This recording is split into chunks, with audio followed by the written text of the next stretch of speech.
Assalamu alaikum. I hope everyone is well, inshallah. So, gonna do a short video. We're gonna do a reaction to this interview of Graham Hancock on Joe Rogan. I don't believe it's a new one, but I think it's an interesting one to sort of dissect and share some thoughts on in regards to this topic of psychedelics. Now, psychedelic drugs have become very popular, especially in the past, I don't know, maybe past couple of years. And there's two main things that I'd like to share my thoughts on.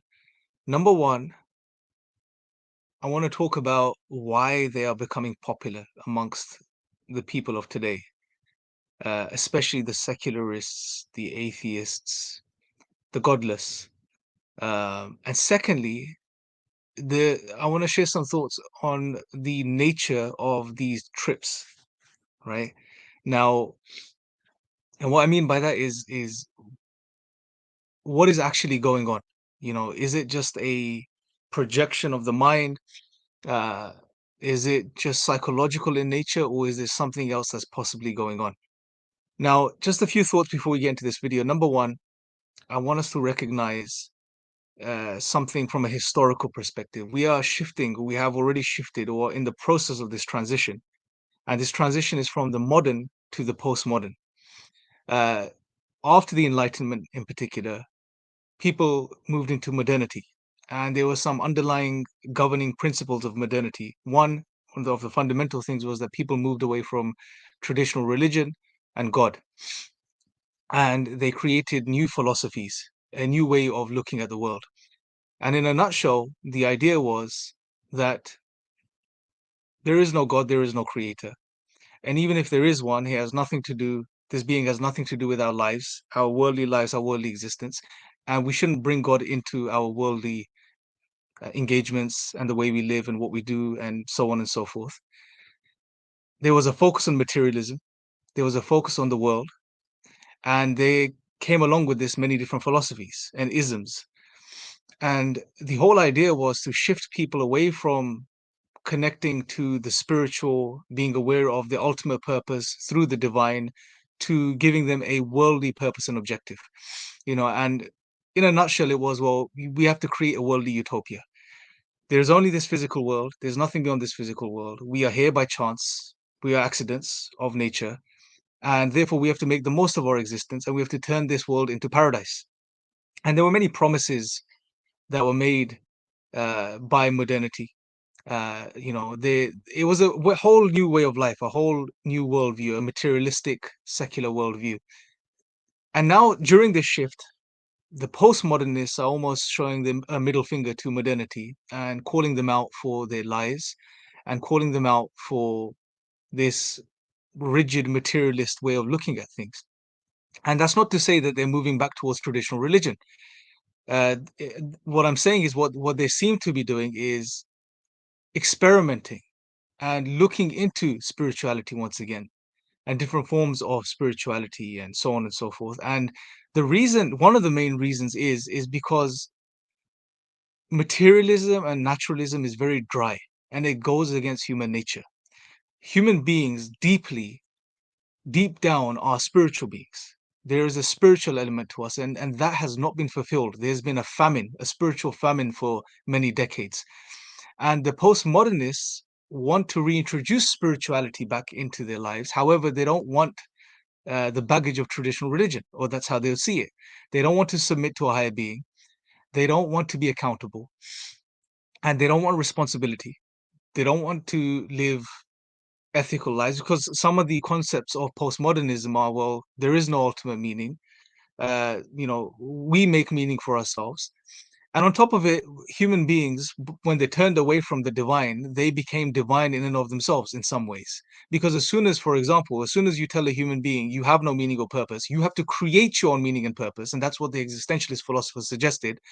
If you read the writings of the existentialist philosophers, that's one of the main things they focused on: create meaning for yourself. Now, you put a human being in that position and of creating meaning for themselves, then they become the creator of themselves, because meaning is central to everything. This meaning is central to life. So they create their own life now, and they therefore develop this God complex. And once they taste this absurdity and this power, although it's not really power, but this type of power of creating, they don't want to go back and submit. So traditional religion hasn't come back, or at least not strongly. However, what we are seeing is that there is a need and yearning for spirituality, and people are engaging in this. And the other important point I want to briefly and quickly mention is the postmodernists seek instant gratification. They still haven't shaken off the whole materialist, naturalist mindset, the seeing is believing type of perspective. So whereas in the past, now if you study religions and religious studies, one thing you realize is one of the things the academics spoke about a lot was religious experiences. And Ninian Smart, for example, if you read his works, you see that religious experiences was central to almost every single religion. And what I mean by this is that the founders, at least, of religions, even the major religions in the world, Christianity, Judaism, Islam, they all had experiences, phenomenal experiences. When I say religious experiences, we're talking about experiences which are beyond our natural experience of the world. They encountered something greater. The Prophet ﷺ encountered something great when he was on the cave of Hira, and the angel Gabriel came to him with revelation. This was a religious experience. This was a phenomenal experience. It was an otherworldly experience. But traditionally, religions were based upon certain individuals who had experiences. And then they shared the experiences, and then a community grew around them. But today's society, the mindset of human beings today is they want to experience things for themselves. They want that first-hand experience, and they don't want accountability. They don't want responsibility. They don't want to put in the work and make the effort. So, you can see why psychedelics are very popular. And I think we have yes, perfect timing, mashallah. It's a recorded video, don't worry, bro. We're not live. Sit down, bro. You came at the most perfect time, bro. We're gonna react to this, yeah? Look at this. No, no, no. Let me show them. No. You have to show them, bro. You have to show them. Please. No. Please. Look. Oh, come on, man. Tuna out of a can. Wait, listen. Tuna out of a can, mashallah. No, it's not as simple as that.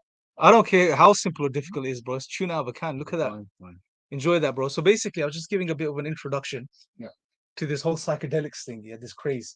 And I sort of laid out the narrative, and I'm not going to repeat it because I've said it already, but you had modernity, right? After the Enlightenment, people turned away from God. They became materialistic, secular. And what's happened over those decades is that because humans are spiritual by nature, there's been a spiritual famine, right? And what we see the postmodernists doing now is there's a desire to return back to spirituality and experience the divine. But because of the postmodernist mindset, which is instant gratification, wanting to see things for themselves and experience things for themselves, not take responsibility, to have things easy, they seem like they're turning towards all of these weird and wonderful things like psychedelics. They are, but there's also the rise of, for example, Christian atheism.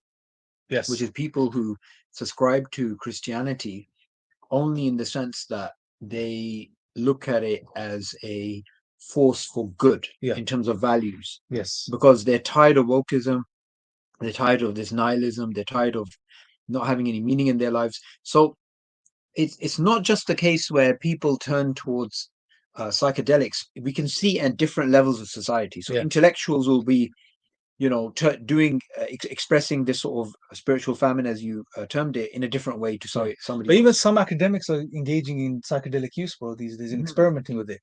Hancock is probably not an academic, but he's quite well read, and he'll be considered at least a public intellectual, and he loves this stuff. Peterson himself has taken mega doses. I saw an interview with him with Richard Dawkins. It was a very funny exchange. But he expressed that he's taken like a heroic doses of, I think it was not, was it? I think it was DMT. I'm not sure which one. He took one of those a few times. That's crazy. Yeah. And he had his own experiences, But anyway, I want to go to this video now, I want to explore this. And there's two areas I'm looking at. One is the desire for spirituality amongst the previously secular and atheist types, and then wanted to have this type of new age type of spiritual experience. And the second thing was the nature of these psychedelic experiences. Are they just psychological in nature, or is there something else going on from the other realm, like possibly jinn interactions, etc.? So let's just watch this, bro, and let's get your live reaction on this, inshallah. Where is it? Here it is. the most arrogant ones are the ones that don't have the psychedelic experiences. That's You true. notice the people that have had psychedelic experiences, they waffle on those ideas a little bit. They go, well, Yeah. I don't know what that was. There's no doubt that psychedelic experiences change people, and by and large, they change people in a positive way. I'm not saying that drugs can't be harmful. They can be. They I'm most going to certainly use can. that general word Yes. because it's just the word in our language. But by and large, the psychedelics are very positive, in their effects and in their consequences. Which, What do you think about that particular statement? Yeah, I don't agree with that. I think what it is categorical statements like this, which can turn people away from the fact that the psychedelic gateway, if you like, points towards something beyond the material.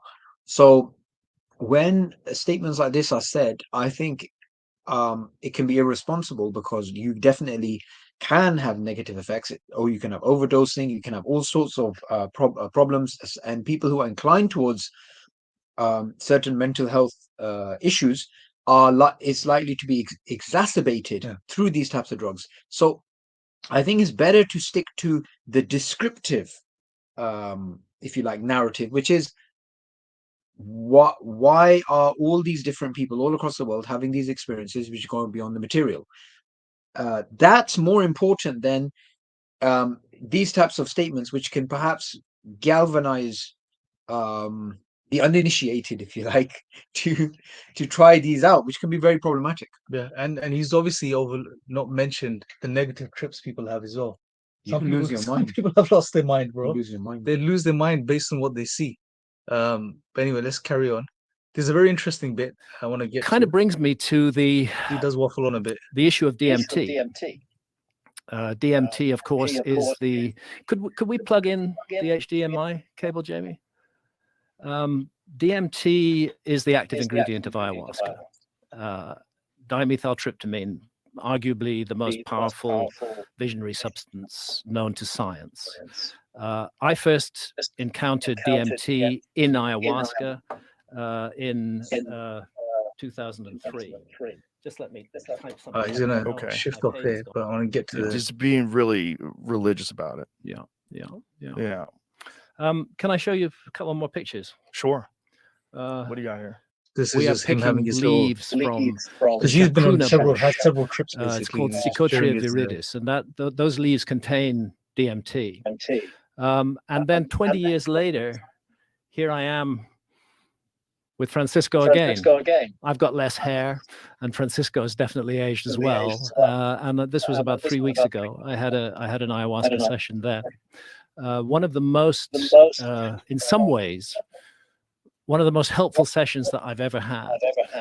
I suffer from migraines, very bad migraine headaches. They're curse of my life.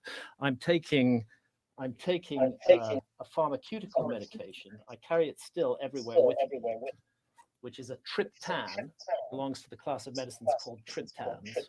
I take it as a nasal spray, and it will pretty much guaranteed stop a migraine within two hours. So if I have to do public speaking or come on your show, and if I were to get a migraine, I could know within 2 hours I would be functional again. What is a migraine like? What does it feel like? Hell on earth. The worst conceivable pain. It starts often on one side of the head, and it just grows and grows and grows, and it completely dominates you, and there's a full body malaise, and you feel sick, and your stomach gets all knotted up. And if I don't treat it, I am looking at 3 to 4 days in a darkened room wearing an eye mask. I'm so sensitive to light. The pain is agonizing, and I get the sense of those are one in the midst of a bad migraine are one of the few times I just feel life is not worth living. Get me out of here. I just don't want smells any of more of fish in this. there, bro. So I rely on these triptans, but triptans turn out to be quite closely related to dimethyltryptamine. And on this, let's put that shot up again. On this session that I had with Francisco, Listen to this bit. I focused the whole session on please help me with my migraines. That was the whole thing it was about. And I didn't have the entity encounters, and I didn't have many of the things that happen with ayahuasca, but I had, this is going to sound nuts to people who think I'm nuts, but I'm going to say it anyway. I had a circle of serpents that appeared in front of me, and they were all intertwined around each other. And they came closer and closer to my forehead. And in the middle of them was a bright light, and it came right down onto my forehead. And I started to feel afraid, as one does in a deeply altered state of consciousness sometimes. And I was kind of backing off, and I said, I want this to stop. And a voice said to me, just shut up and get out of our way. We're trying to help you. And I said, okay. And I surrendered, and I let it go the full course. The net result is that in the 3 weeks since then, when I might have taken 15 or 20 of those pharmaceutical medicines, I've taken one, just one. And I can't help associating it directly with that ayahuasca experience and focusing my. Okay, I think there's a lot there to unpack here.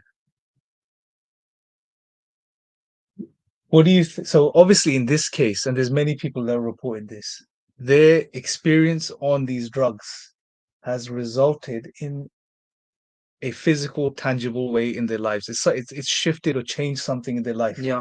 It's resolved one of the issues or problems. So look, there's two elements to this.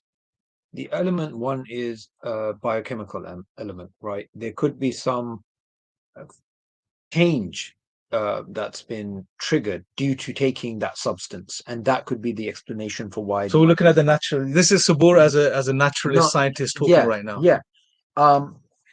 So there's that element, but there's also this element where he believes that there were some creatures who were trying to help him out. I think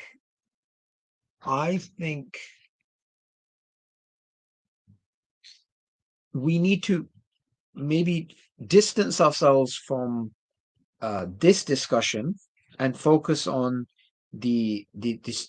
Okay, so there's the element of where he's feeling better, right? Yeah.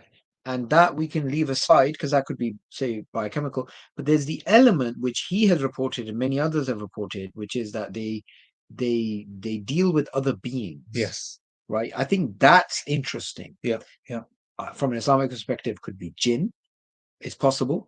Jinn don't fit the scientific domain. They don't fit methodological naturalism. But perhaps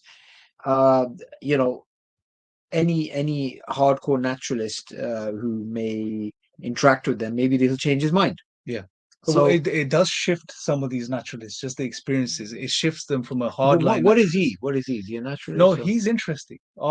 He's had many trips and experiences on these drugs, yeah. And his view is he doesn't agree with traditional religions. Mm-hmm. He believes that they are possibly just made up for whatever reason, to help humanity. And he's pushing this whole idea of experiencing these things yourself, engaging with these entities. So that's it doesn't take a naturalist view, by the way. He seems to believe that there's another realm we access it. Okay, so this is very interesting, Imran, right? Because there are people out there, quite a few people out there, who do not believe in the supernatural because of traditional religion. They believe in supernatural because of their interactions. And in fact, this is also true with some of the locals who live in these types of remote regions, that they believe in the spiritual dimensions because of their interactions with these beings. Yes.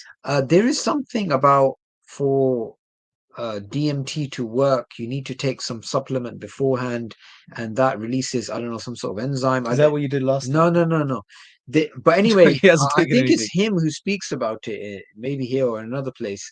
But the knowledge of taking that supplement that they get from a plant before you take the other drug, which makes it work. Yeah. These two things were disconnected, and apparently the locals, it was hard to explain how they knew this information. So this point you're making, I don't know if you saw this. I don't think you did, but no, it's interesting, isn't it, that out of the millions of plants that exist, this is the point I'm talking about.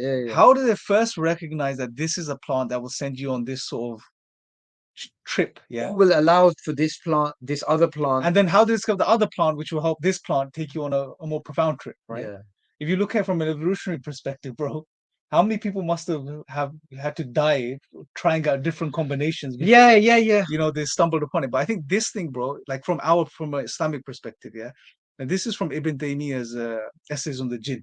Yeah, this passage, I'm going to read it to you, and I want you to give me your thoughts on how it might relate to this. Yeah. So in another book, he says, Ibn Taymiyyah said, I know people whom the plants greet and inform them of the beneficial ingredients. However, it is in fact Satan who has entered the plant and spoken to them. I also know of others to whom stones and trees speak, saying, "Congratulations, O friend of Allah." And when the people recite Ayatul Kursi, it stops, and then it continues. Right. So in the times of Ibn Taymiyyah, he was made aware of, at least, or knew people who had reported that Jinn, shayateen, the evil amongst the Jinn, enter not only other beings and humans, but plants too, and then speak to people through the plants, informing them of the beneficial properties, quote unquote beneficial properties. Yeah. So you know what's interesting? All of the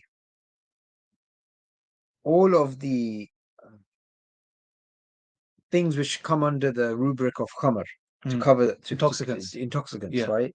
They all are what? Plants. Yeah. Even grapes, it's a natural thing. So, and then you have the devil's breath in Colombia. I think you know about it, which apparently takes away your free will. So you've got all these plants with all these crazy properties, and they all happen to be discovered somehow. Yeah, from amongst the millions from of plants that millions, out there. yeah. I mean, if a human being was to go around trying different plants, they'd be dead. Yeah. Before they could report the benefits. Yeah. And now someone may say, well, obviously now we're talking about the possible, beyond the psychological angle. Yeah. So for example, Jung and others, they have spoken about it, and they'll say, oh, no, you're accessing the collective unconscious. It's just a psychological thing. Yeah. But here we're seeing, well, there's something more going on. One, these people have not only discovered these plants. Two, they go on these trips and they see similar entities. Yeah. So it's two people from different parts of the world will take the same drug and they'll see similar entities. And they come from a totally different social background and they have a totally different perspective of reality, etc. Yeah. Secondly, you got people like Graeme Hancock, and he's not the only one, who say that they've engaged with these entities and they have healed them or helped them. Now, we know of reports where people have got initial benefit from the Jinn in the past, but obviously there's a long-term negative consequence to that. So you have to remember, the Jinn, the evil amongst them, their intention is to take people away from Allah. Yes. And one of the easiest ways they could do it is, and Dajjal is obviously going to be using Jinn as well, is we will solve your problem. Yeah. And it's Allah who's the one who is the giver of shifa. He is the one who's the healer. But they will want to come in and they want to say, because it's psychological. You're sold, bro. As soon as a being comes and helps you, I mean, you're submitting to him.